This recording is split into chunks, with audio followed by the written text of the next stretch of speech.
Estudo 6.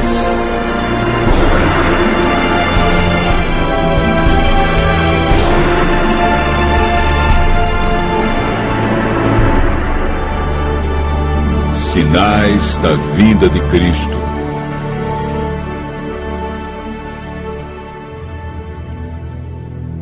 Estando com os discípulos no Monte das Oliveiras, Jesus ouviu deles a seguinte pergunta: que sinal haverá da tua vinda e da consumação do século? O mestre, então, enumerou vários sinais indicadores do seu retorno à terra. Alguns sinais destes apresentados tiveram cumprimento inicialmente em Jerusalém e serviram como maquete ilustrativa dos acontecimentos do fim. Outros sinais, porém, estão se cumprindo agora, em nossos dias. Todos os dias lemos e ouvimos nos jornais, rádio e televisão inúmeros acontecimentos. São várias as tragédias: terremotos, chacinas, roubo, enganos, crianças abandonadas, doenças, fome, guerras. O que diz a Bíblia sobre esses acontecimentos?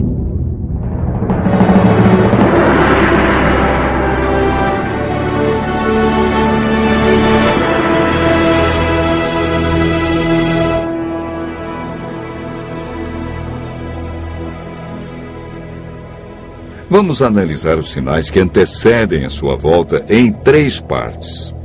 Primeiro, os sinais no mundo social.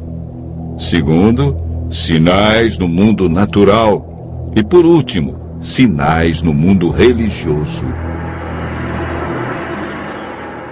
Os sinais no mundo social estão descritos em Mateus 24, versos 6, 7 e 10. Jesus profetizou que antes de sua volta, o mundo estaria envolvido em guerras, fome, nação contra nação, reino contra reino, traição e ódio entre as pessoas. Na segunda carta de Timóteo, capítulo 3, versos 1 a 5, nos fala de tempos difíceis. Desemprego, fome, pessoas egoístas, avarentas, pessoas blasfemando de Deus, filhos desobedientes a pais, homens sem domínio de si. Esses sinais no mundo social são provenientes da obra de Satanás e não de Deus. Na segunda parte do nosso estudo, falamos a respeito dos sinais no mundo natural. Mateus 24, versos 7 e 29, fala de sinais que estão acontecendo e que já aconteceram. No dia 19 de maio de 1780, o sol escureceu. Esse dia ficou conhecido como o Dia Escuro. Na região leste dos Estados Unidos, tão densas eram as trevas que as lamparinas foram acesas ao meio-dia. A lua, embora fosse cheia, negou-se a iluminar. A ciência não conseguiu explicar esse fato sobrenatural, mas a Bíblia o apresenta como um dos sinais que antecede a vinda de Cristo. Em 13 de novembro de 1833, ocorreu uma deslumbrante queda de estrela jamais vista. Esses sinais já se cumpriram uma vez, mas antes da vinda de Jesus se repetirão com maior intensidade. Os sinais no mundo natural, como terremotos, enchentes e grandes calamidades que matam milhares de pessoas, indicam que Satanás está agindo até mesmo na natureza. Tratamos na terceira parte do nosso estudo sobre os sinais no mundo religioso. Mateus 24, versos 4 e 5, fala sobre o engano religioso que haverá no tempo do fim. Mateus, capítulo 24, verso 11, refere-se ao aumento das religiões.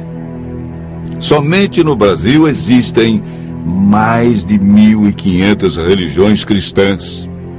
No mundo, são mais de 35 mil religiões cristãs.